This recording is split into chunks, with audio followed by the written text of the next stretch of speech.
Salut les chums, c'est Gab pour le Rien que c'est une brosse podcast. Aujourd'hui, je suis en compagnie de Martin Audet, directeur des opérations chez La Gabière. Salut Marthe! Salut, ça va? Ça va bien pis toi?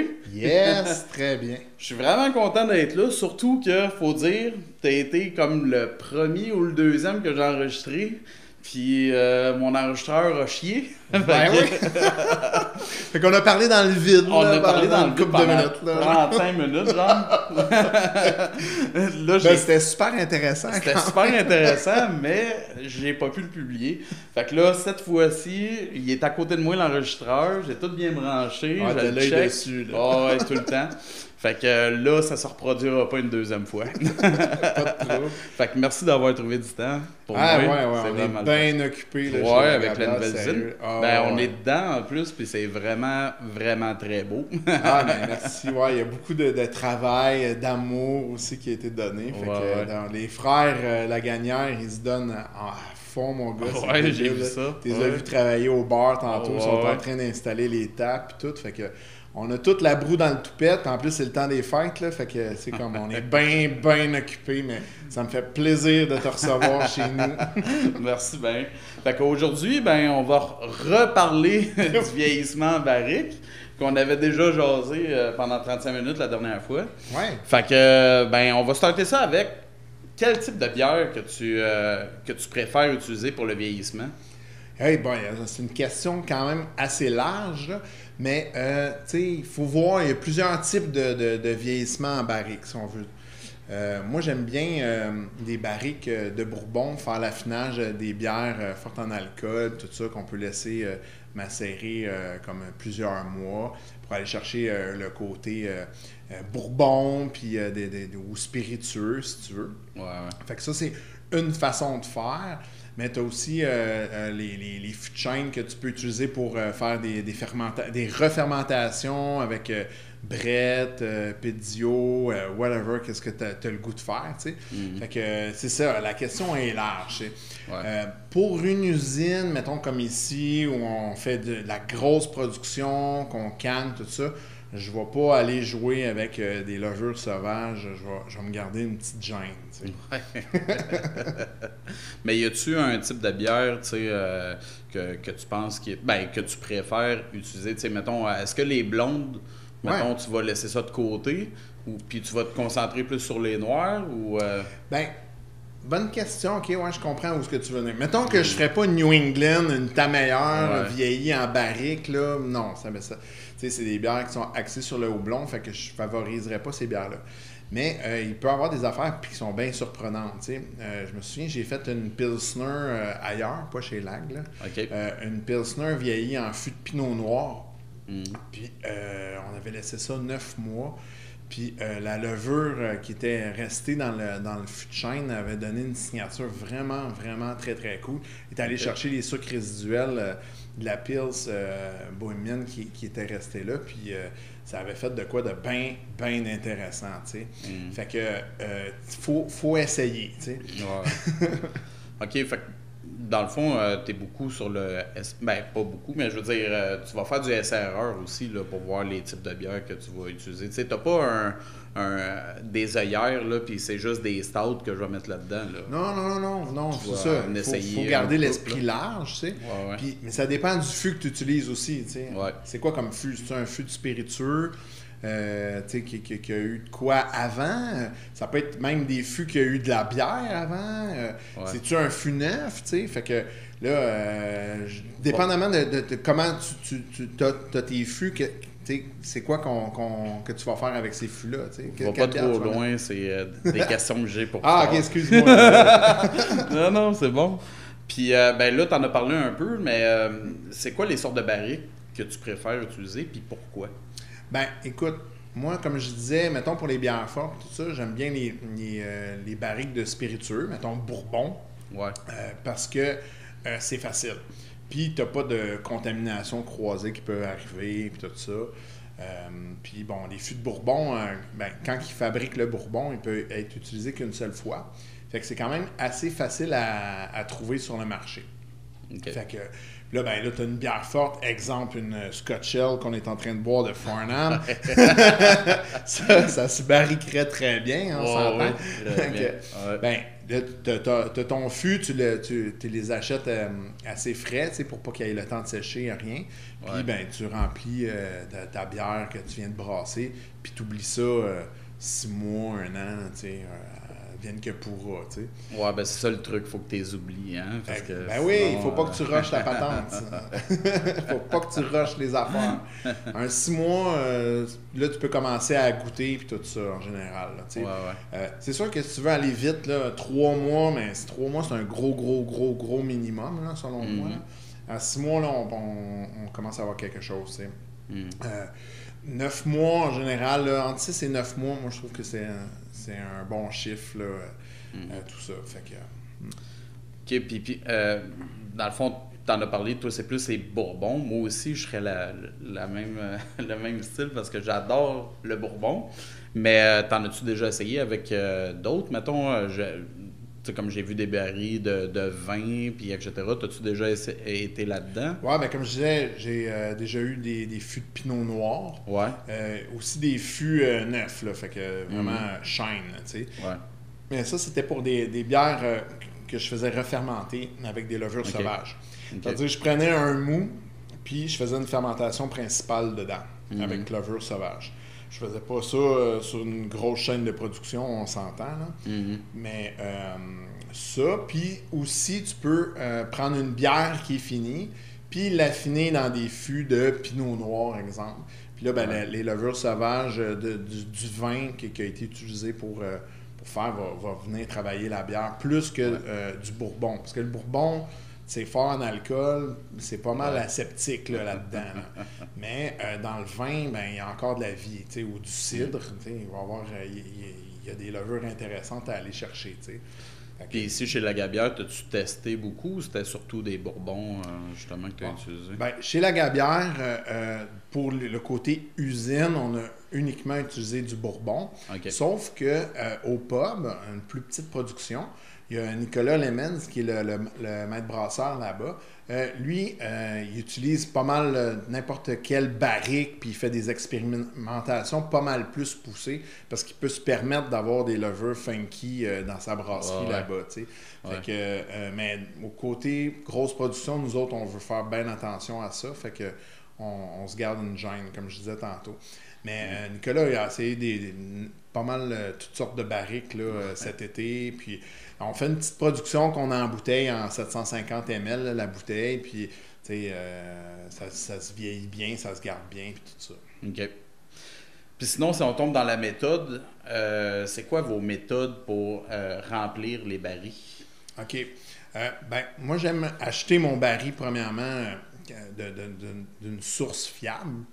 Fait que j'ai des contacts où je sais que eux autres, ils vont acheter des barils aux États-Unis parce que le bourbon, ça se fait là.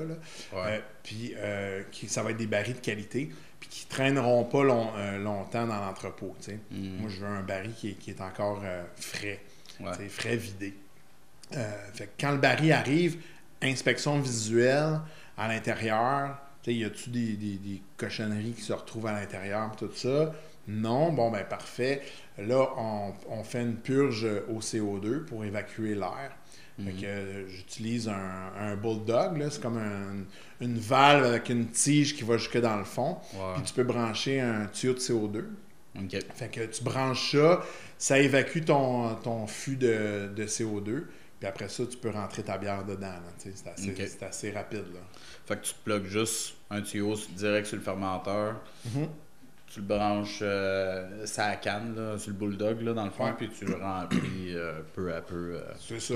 Tu fais une contre-pression sur ton BBT, sur ton fermenteur, peu importe. Puis ben, tu remplis ton fût comme ça. Tu te gardes-tu de la bière de côté, mettons, pour le remplir par la suite? Je sais, il y a comme la part des anges, là, une partie que tu vas perdre au fil du temps. Oui, dans le temps, ben ça va dépendre de ma production régulière. Souvent, mettons que j'ai des bières fortes en alcool et tout ça, je vais avoir brassé ce que j'ai eu à brasser, puis j'aurai pas de bière pour retopper mes fûts de chêne. OK. Mais si tu as une production régulière, ben oui, tu peux retopper après une couple de semaines, là, parce que c'est évidemment, là, il y a une évaporation qui se fait. Le bois aussi absorbe le liquide, fait que tu as une perte là, qui se crée là. Fait que oui, si besoin est, tu sais. Ouais. Mais aussi, ce que je fais, c'est que je vais conserver mes fûts de chêne pour une deuxième run. Ouais. Fait que je vais avoir des fûts de premier usage, si tu veux, puis j'ai des fûts de deuxième usage. Puis eux, je vais les utiliser pour couper ou faire un assemblage avec de la bière fraîche, puis de la bière qui a passé une deuxième run dans le fût de chêne. Je sais pas si tu me suis. Ouais. Bon, Fait que, ça fait partie de mes questions, justement, tantôt. Ah, bon, je te demande. Mais ça me permet de faire... Parce que si tu prends juste ta bière qui est traînée dans le bourbon, c'est assez comme bourbonné, là, fait que j'aime ça l'assouplir un peu, puis trouver le bon niveau de saveur que je recherche pour ce type de bière-là. Puis en même temps, ça me donne un peu plus de volume. Okay. Fait que, puis mes fûts qui ont été utilisés 2 fois, après ça, je les écarte, pour le bourbon, je les écarte de l'équation pour faire ce type de bière-là. Puis les fûts que j'ai remplis une fois, je vais les garder pour une prochaine batch, les remplir à nouveau. T'sais. OK. Puis quand il vient le temps de les vider, là, j'ai skippé tout pendant l'affinage, là, mais on va y revenir. Pour la méthode, vraiment, pour le vider, c'est juste avec le bulldog dans le fond, puis tu vas aller mettre le CO2 pour le faire sortir, c'est bien ça? Oui, exactement. OK. Ouais, puis tu envoies ça dans un BBT. Oui, tu carbes ça là-dedans. Puis, mais avant de faire ça, moi, je vais goûter chacun des fûts un par un. OK. Juste pour être sûr, parce que j'estime que tu pognes à peu près 1 sur 5 ou 1 sur 6 fûts des fois qui virent mal. OK. Qui va développer des goûts de vernis à ongles, genre, là, ça peut sortir, tout ça. Fait que ces fûts-là, moi, je veux pas les avoir, là, tu sais. Fait que je les goûte un par un. Puis si j'ai un fût que je trouve problématique vraiment intensément, je le discarte tout de suite. Si je suis pas sûr, là, je fais un assemblage de chacun des fûts, tu sais, avec une petite pipette, là. Puis je fais une proportion au millilitre. Puis là, je viens faire un mélange dans un verre de qu'est-ce que ça devrait donner à peu près. On s'entend, un fût, c'est à peu près 200 litres, là, un fût de chêne. Bon, mettons que j'en ai, je sais pas moi, 10, là, tu fais tes proportions comme ça. Puis là, je vais regarder comment que ça sort le blend au complet. Ça va me donner une idée de qu'est-ce que ça va avoir avant de tout mélanger. Parce que je veux pas envoyer un fût qui est mettons, corrompu dans tout le bon stock, tu sais. Fait que ça, c'est important. Mais si tu dis qu'il y en a 1 sur 6, ça veut dire que tu en as quand même pogné pas mal dans ta vie, là, au cours de ta carrière. Ah ouais, ça arrive. Qu'est-ce qui va ressortir le plus comme goût? Parce que, tu sais, comme moi, j'ai de la misère à détecter les faux goûts. Fait que pour quelqu'un comme moi qui a de la misère, qu'est-ce que tu dirais qui va ressortir le plus souvent? Là, dans les bières bourbon, tout ça, je trouve que c'est un goût vernis à ongles. D'Hightone, tu sais. C'est souvent ça qui devient prédominant dans ce que j'ai goûté là, dans des bières de ce type-là. Fait que ça, je veux pas les mettre dedans parce que c'est pas intéressant.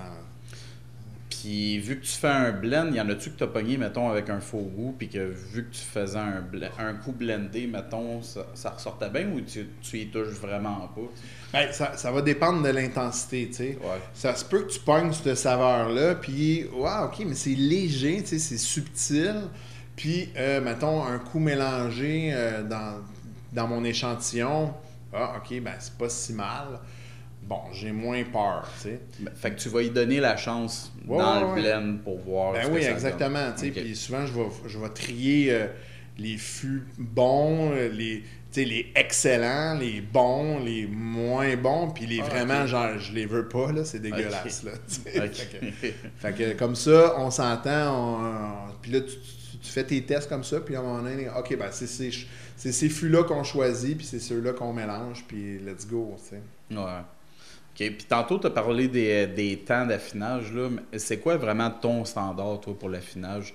Est-ce que ça va changer selon le type de bière qu'il y a dedans, selon le pourcentage d'alcool, ou tu as vraiment juste un standard que pour toutes les sortes? Non, j'ai pas de un standard, c'est vraiment selon ce que tu fais, tu sais. Puis aussi selon la disponibilité suivante du produit, tu sais. Parce que, admettons, mes fûts de Bourbon, je vais vouloir les re-remplir avec de la bière fraîche, tu sais. Fait que je vais m'arranger pour rebrasser une bière, pour pouvoir réutiliser mes fûts de Bourbon pour pas les perdre, tu sais. Puis ils vont devenir mes fûts de deuxième run. Puis là, je vais me racheter une flotte de fûts frais. Puis je vais recommencer le cycle comme ça, tu sais. Fait que, mais si on parle des fûts de chêne avec des levures sauvages puis tout ça, ben là, ça c'est... Tu utilises ça à l'infini. Là, t'as beaucoup plus de plaisir, là, justement, parce que plein de vie là-dedans, là, tu sais. Mais en termes de temps vraiment de vieillissement dans la barrique, là, ça va être autour de 9 mois, ça? Que tu mettons 9 mois. Mais entre 6 et 9 mois, là, t'as quelque chose. Là, moins que ça, mettons que t'as pas toute la saveur du Bourbon que tu vas aller chercher. Puis comme moi, je fais un mélange, ben j'aime bien les laisser le plus longtemps possible pour après ça venir les blender. Tu peux le sortir avant, il n'y a pas de trouble. Après 3 mois pour le Bourbon, tu as quelque chose, tu as des saveurs. Mais personnellement, ça gagne encore, ça va se bonifier après 6 mois. Après, passer 9 mois, 1 an, là, ça commence à être trop. Là. Puis là, tu vas vraiment aller chercher de l'oxydation. Là, même passer 6 mois, là, l'oxydation va commencer à apparaître dans tes fûts et tout ça. Même si tu as bien mis ton CO2 puis tout, là, je veux dire, c'est du bois, c'est poreux, fait que tu as un contact avec l'oxygène qui se fait. Fait que, à passer 6 mois, ça commence à apparaître. Passer 9 mois, 1 an, là, c'est vraiment plus apparent le niveau oxydation. Fait que c'est la bonne fenêtre là, entre 6 et 9 mois, ça c'est ma valeur sûre. OK. Puis, fait que toi, à partir de 6 mois, tu vas commencer à les goûter. Ouais. Puis tu vas voir si tu as besoin d'un peu plus de temps ou s'ils sont prêts, puis that's it. Exact. Okay. Puis sinon, pendant l'affinage, est-ce que tu as d'autres contrôles? Est-ce que tu vas effectuer d'autres contrôles? Mettons, je dis ça de même, là, mettons, densité ou d'autres choses de même, ou de goût, même après 1 mois. Est-ce qu'il y a d'autres contrôles de même, non? Non, moi, j'oublie ça. OK. Mais ça, là, ben, j'avais pris mes densités puis tout ça, un coup que la fermentation est terminée puis tout ça. Je mets ça là, j'oublie ça 6 mois. C'est pas mal mon leitmotiv. Oublie ça, pense-y même pas, puis après 6 mois, ben là, commence à checker que ça a l'air, tu sais. Puis là, après 6 mois, tu vas quoi, les goûter, mettons, à chaque semaine ou... Non, mais tu sais, ça va vraiment dépendre quand est-ce que je veux faire mon release de ma nouvelle bière. Est-ce que j'ai une production de bière fraîche aussi, tu sais, je vais me coordonner avec la réalité des opérations, surtout. Mais tu sais, avant 6 mois, de toute façon, tu sais, mettons que t'en as un qui est off, tu peux rien y faire, là, tu sais. Tu pourras pas, genre, venir faire quelque chose pour corriger s'il y a un problème, tu sais, tu peux pas le remettre dans un autre baril. Non, c'est ça, c'est fini, là. Fait que tu peux pas revenir en arrière. Fait que, oublie ça, puis... De toute façon, tu mets des barils par-dessus, puis tout ça, c'est plus compliqué à tout déloader du racking, là. Fait que la bière est tu sais, mettons, t'en pognes une qui est plus bonne, la bière est plus bonne, mais ça veut dire que le fût non plus, dans le fond. Fait que le fût aussi, tu t'en débarrasses, puis tu y retouches plus jamais. Exactement. Ouais, c'est seulement les barils de deuxième run, c'est seulement les bons barils que je vais utiliser pour faire ça. Les autres, on oublie ça, là. OK. Puis après tes deuxièmes runs, parce que ça, c'est un rule of thumb, là. Dans le fond, c'est après 2 fois, tu y retouches plus pantoute. Exact. Qu'est-ce que tu fais avec? Il y en a qui l'utilisent 3 fois, là. Il y en a certains qui l'utilisent 3 fois, mais moi, je trouve que le 3e run, t'as plus de saveur de Bourbon là, dedans. C'est moins intéressant, je trouve. Qu'est-ce que tu fais avec eux autres? Est-ce que tu es détruit? Est-ce que tu es vends? Parce que j'ai vu des brasseries qui en ont vendu. Ou, ben là, moi, en tout cas, chez la Gabière, ça fait pas longtemps que je suis là, 1 an, mais j'ai juste eu un cycle de bourbon, en fait. Fait que là, les employés, ils ont tout ramassé. Fait que là, ils voulaient faire genre un plan de jardin, en tout cas, un meuble de salon. Fait que, en tout cas, ils ont tous disparu avec les employés. Mais oui, il y a des brasseries qui vont vendre ou donner, ça c'est pas clair, là, mais qui vont faire ça, puis pour d'autres usages, genre, hey, il y a eu telle bière dedans, puis... Mais oui, ça peut donner une signature intéressante aussi, tu sais. Puis même à l'interne, on pourrait le faire, là, tu sais. Nous, c'est notre 3e cercle, là, qui est notre bière, notre Pastry Stout Bourbon. On pourrait faire une autre bière, là, j'ai pas d'idée, là, mais on pourrait faire une autre bière affinée en fût de Bourbon de Pastry Stout, 3e cercle, tu sais, pourquoi pas. Puis tu m'en as donné une en plus, puis j'y ai pas goûté encore, je la garde. OK, parfait. Ben, justement, ça m'amène à une autre question. Ça, ce genre de bière-là qui va être... Parce que moi, tu sais, je viens du Nibro. Fait que moi, les bières, j'ai plein de bières vieillies. Tu le sais, je t'en ai donné. Ouais, tu m'en as donné plein. Hey, la 3 pistoles, là, ça, c'était fou. Quel âge qu'elle avait déjà, là? Man, je me souviens pas, je pense que c'était pas loin de 4-5 ans. 5 ans, un enfant de même, là. C'était malade. Ben, j'en ai plein d'autres qui vieillissent. Ça, c'était excellent. Mais comme ça se vieillit bien. Mais les bières vieillies en barrique, habituellement, ça se garde-tu longtemps ou tu recommandes de les boire quand même assez rapidement? Ben, moi, je suis brasseur. Ce que je dis, c'est si j'ai mis ça dans une bouteille et une canette, c'est pour que tu la boives là. Si tu veux la garder libre à toi, mais c'est prêt là. Elle a déjà passé 9 mois là, dans le fût de Bourbon. Fait que, mais, tu sais, on sait jamais comment ça va changer dans le temps et tout ça. Fait que, mais l'idéal, c'est que t'en achètes 2, puis t'en bois une là, puis l'autre, tu l'essayes plus tard, tu sais. Mais moi, je trouve avec les bières qui vieillissent, c'est sûr que les bières fortes en alcool, tout ça tient bien, mais à un moment donné, moi, le goût madérisé, la madérisation... trop, j'aime pas ça. Fait que si c'est... Des fois, ça devient trop. C'est là que j'ai peur de l'échapper. Fait que j'aime mieux boire les bières vite. OK. Je la gardais au moins pour Noël. Là, fait que à Noël, je vais la boire, ça c'est bon sûr et certain. Là. Ça va être ça à coche. C'est sûr que c'est bon. Est-ce que tu fais des ajouts avant ou pendant l'affinage dans les fûts? Ça, c'est une bonne question. Chez la Gabière, la 3e cercle, non, mais je l'ai déjà fait, par exemple.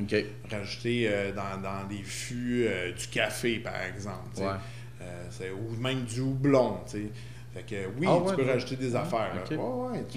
Écoute, tu peux tout faire. Là, Mais tu n'as pas fait une ici récemment avec la Camerise, ça se peut-tu que j'avais vu? Ça c'est Nick au pub qui a fait sa bière au Camerise. OK. Puis c'est ça, c'est le même pattern dans le fond. C'était dans un baril avec 200 grammes par litre de Camerise dedans. Genre, OK. Fait que, c'est ça. Écoute, tu peux tout faire. Là, tu peux rajouter des fruits, des doublons, du café, n'importe name it, là, les idées sont... Mais tu as-tu goûté celle à Camerise? Est-ce que ça ressort beaucoup? Parce que ça passe, dans le fond, je sais pas pour celle-là, combien de temps ça a passé dans le baril. Est-ce que ça ressort beaucoup? À quel point le goût de la Camerise se retrouve dans la bière? Quand même très acide, très Camerise. Mais tu goûtes pas d'affinage, là, quand même. Là, mais tu goûtes le fruit, ça, c'est certain. Là. Puis l'acidité de la bière. T'sais. Puis là, le temps, je pourrais pas te dire. Il faudrait demander à Nick. Là, pour ça. Parce que ce que je me demande, c'est, mettons, tu mets les Camerises, tu les mets au début. Est-ce que s'il y a une chance de... Peut-être pas de pourriture, mais je sais pas, que le goût va être peut-être moins... prononcé que moi, quand je fais une bière aux fruits, je vais mettre mes fruits quand la fermentation est encore active. Pas au début de la fermentation, mais vraiment, quand la fermentation commence à ralentir, là, je vais ajouter mes fruits à ce moment-là. Puis là, la levure, elle trouve une nouvelle source de sucre, puis comme, le party reprend. Fait que comme ça, je m'assure que il n'y a plus de sucre résiduel, tout ça, puis tu gardes quand même le fruit, parce que tu es vraiment sur la fin du cycle. Fait que si tu le fais vieillir en baril, c'est plus dans la fermentation avant de le mettre en baril que tu vas faire ça. Tout à fait. Tout à fait. À moins que tu fasses une fermentation dans ta barrique. Là, c'est un autre débat. Quel contenant tu préfères pour une bière vieillie? Là, je sais que la troisième cercle, là, dans le fond, c'est dans des bouteilles de vitre. Là. Ouais. Qu'est-ce que tu préfères? Est-ce que tu trouves que ça sortirait bien dans une canette ou c'est vraiment la bouteille? Oui, ça sort bien dans une canette. Par contre, mettons un Imperial Stout à 10% dans une canette de 473 ml, bon, tu sais, c'est quand même intense. C'est sûr que le marché est très canette, aluminium, tout ça, mais tu fais une bière de spécialité, c'est cool de l'avoir dans une bouteille, tu sais, ça fait plus classe. Ça se garde mieux aussi, je trouve. Mais tu sais, un n'empêche pas l'autre. Là. Mm-hmm. Mais je trouve que des bières affinées, la bouteille se prête mieux à ce rôle-là. OK. Puis mettons que tu fais des bières de fermentation sauvage, puis tout ça, le bouchon de liège il est intéressant aussi parce que c'est comme un peu le vin, ça continue à travailler dans le temps. Ouais. Contrairement, mettons, à une bière bourbon, tout ça, dans le temps, ça travaille beaucoup moins que quelque chose qu'une levure sauvage. Fait que moi, j'aime bien la bouteille pour les bières spécialisées, puis tout ça, puis faudrait pas que ça se perde. Ça. OK. Mais la canette, moi, je verrais plus une Scotch Ale dans une 355 ml, tu sais. Ouais. Mais un plus petit format, tu sais. Ouais. Puis toi, personnellement, là, tu vois une bière vieillie, mettons en fût de Bourbon, en canette, tu vas-tu être porté à l'acheter, tu penses? Ben, oui, ça va. Un peu moins, ça va pas m'influencer tant que ça, le contenant, là, Okay. pour vrai. Là. Okay. Mais je sais pas sur le marché de qu'est-ce que ça pourrait avoir l'air. Tu sais, faudrait sonder le marché. Mais j'ai l'impression qu'en bouteille, ça va mieux se vendre une bière vieillie. Puis que tu payes aussi le prix, là, tu sais. Tu vas la payer plus cher, là, tu sais. Ouais. Fait que c'est ça. OK. Puis sinon, dans le fond, je viens de repenser à quelque chose, là. Quand tu prépares ta bière qui a été vieillie, dans le fond, fait que là, tu as fait ton blend avant, à plus petite échelle pour voir c'est quoi le blend que tu veux. Fait que là, à ce moment-là, tu vas le sortir avec le Bulldog, tu vas mettre ça dans le même BBT, dans le fond, c'est ça. Le restant, c'est la même façon de procéder qu'une bière normale. Ouais, exactement. Pour la carbonatation, etc. Mais mettons, je fais une bière qui est la troisième sexe, notre pastry stout impérial cochon. Ben, ce que je fais, c'est que la bière est prête. Je prends une portion de cette bière-là pour la faire vieillir. L'autre portion, ben, je l'encane. Puis c'est la version régulière. Fait que là, il y a vraiment deux déclinaisons de la même bière, le même lot de bière, tout ça. Fait que ça, c'est le fun aussi parce que tu vois la bière à sa source, c'est quoi, tu sais. Ouais. OK. Puis sinon, as-tu des directives particulières pour la préparation puis l'empaquetage? Y a-tu quelque chose qui va changer d'une autre bière pour ce style de bière-là? Ben, là, tu sais, nous, on embouteille. Ouais. On a embouteillé ça, cette bière Bourbon-là. Fait que là, évidemment, c'est plus manuel. Là. On n'est pas sur une ligne de production et tout ça. Fait que c'est une technique différente. C'est beaucoup plus long. Là. On a une petite machine 4 têtes, puis il faut tout caper manuellement. Là. Ça me rappelle quand je brassais maison dans les années 90. Là. Ah, t'es vieux, toi! Je suis un vieux singe que mes employés m'appellent. Ben, Jérémy, tu l'as eu. Oui, on l'a eu à l'émission. Ouais. C'est lui, il m'appelle le vieux singe. Fait que tu sais, c'est une technique différente, c'est plus long, ça demande plus de patience et tout ça. Mais tu sais, évidemment, mettons, je ferais une bière fermentée en barrique avec des levures sauvages. Ben, je garderais ça séparé de mes équipements aussi. Fait que, tu sais, j'aurais une tank dédiée, une tank de garde dédiée à ce genre de bière-là, que ça me dérange pas. J'aurais mon système de tuyauterie dédié à ça, ma pompe et tout. Même si tu laves bien tout ça, ça peut facilement s'échapper dans ta production régulière. Fait que t'es mieux de vraiment séparer tes deux productions. Fait que là, oui, il y a des directives plus strictes là-dessus. C'est comme chacun ses affaires, tu sais. C'est-tu égal pour tous les vieillissements que tu vas faire en barrique, ou c'est tu vas prendre des précautions dans certaines circonstances, ou c'est vraiment tous tes barils, tu vas vraiment dédier une cuve pour ça? Ben, pour les bourbons, je suis moins inquiet. Là. Comme Ok. tu as dit, il y a eu des spiritueux à fort pourcentage d'alcool. Je suis pas inquiet que. Puis, je vais les avoir discartés, là, ceux aussi qui me semblent pas conformes. Là, fait que ça m'inquiète beaucoup moins. Là. Ok. Mais pour le reste, là, ouais, là, je veux des équipements séparés, c'est sûr. OK. Puis la dernière fois qu'on avait fait l'enregistrement, tu m'avais dit que tu voulais me parler, que tu avais oublié de me parler des sortes de bois. Là, je te relance ouais, là-dessus, c'est bon, ouais. c'est bon. Ouais. Ben ça, c'est important, tu sais. Ouais.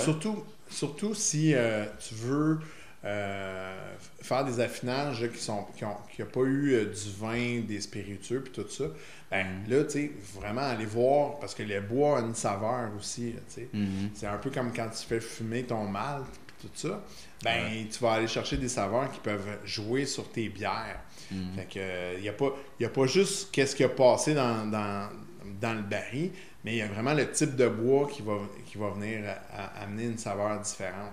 Fait que, tu sais, si vous voulez expérimenter, ben l'idéal, c'est ça, c'est de s'informer, OK, mais c'est des barriques, c'est du bois de quel type, tu sais.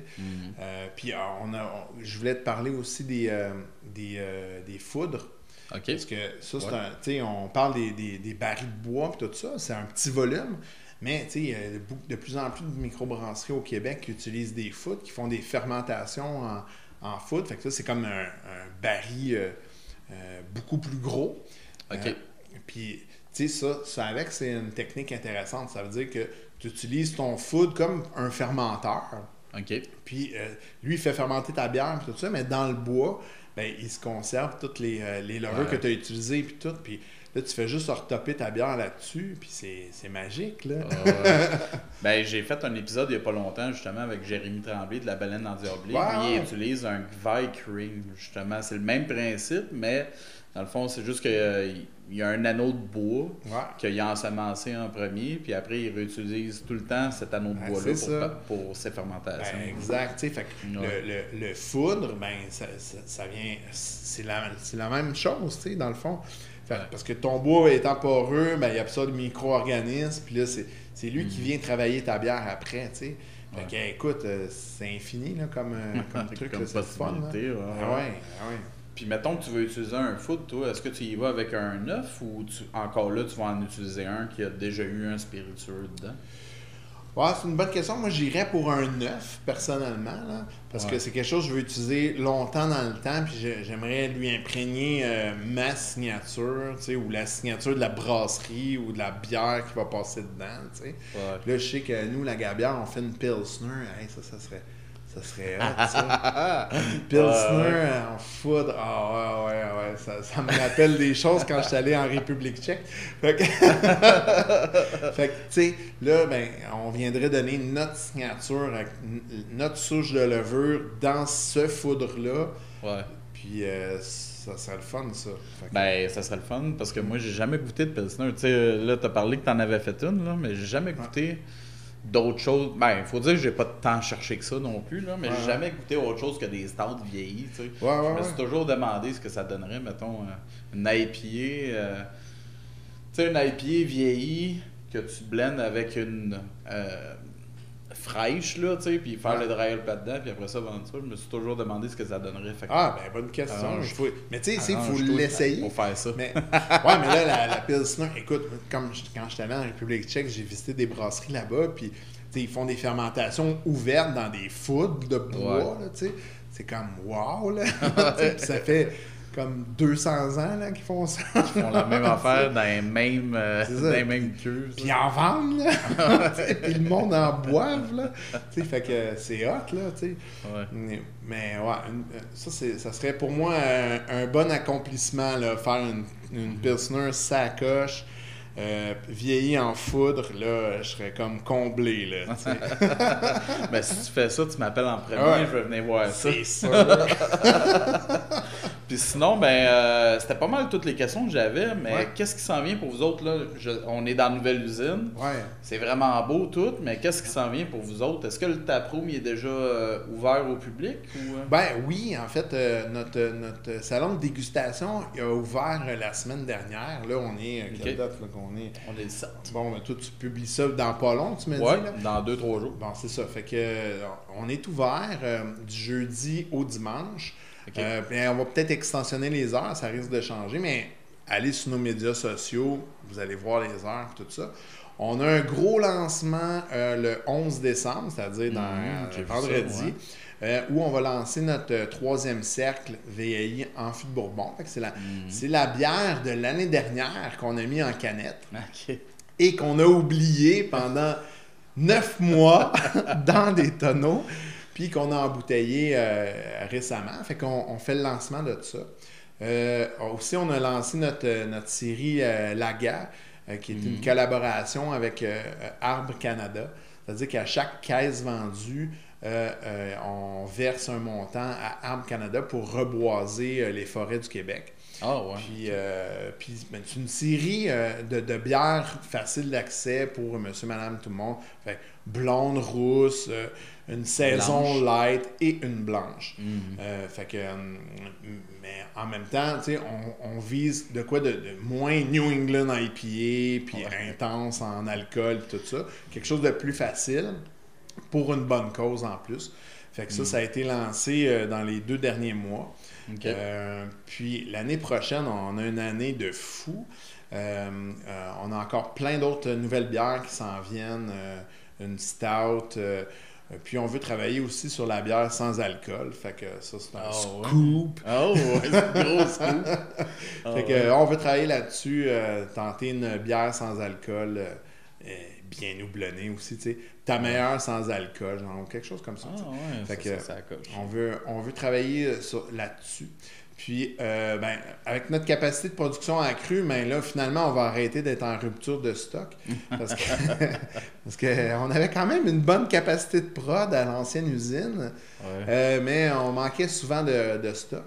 Là, on va pouvoir desservir le Québec bien comme il faut. Puis, il y a les États-Unis qui demandent beaucoup de nos produits. Fait qu'on va aller vers l'exportation aux États-Unis. Ça, c'est vraiment le fun.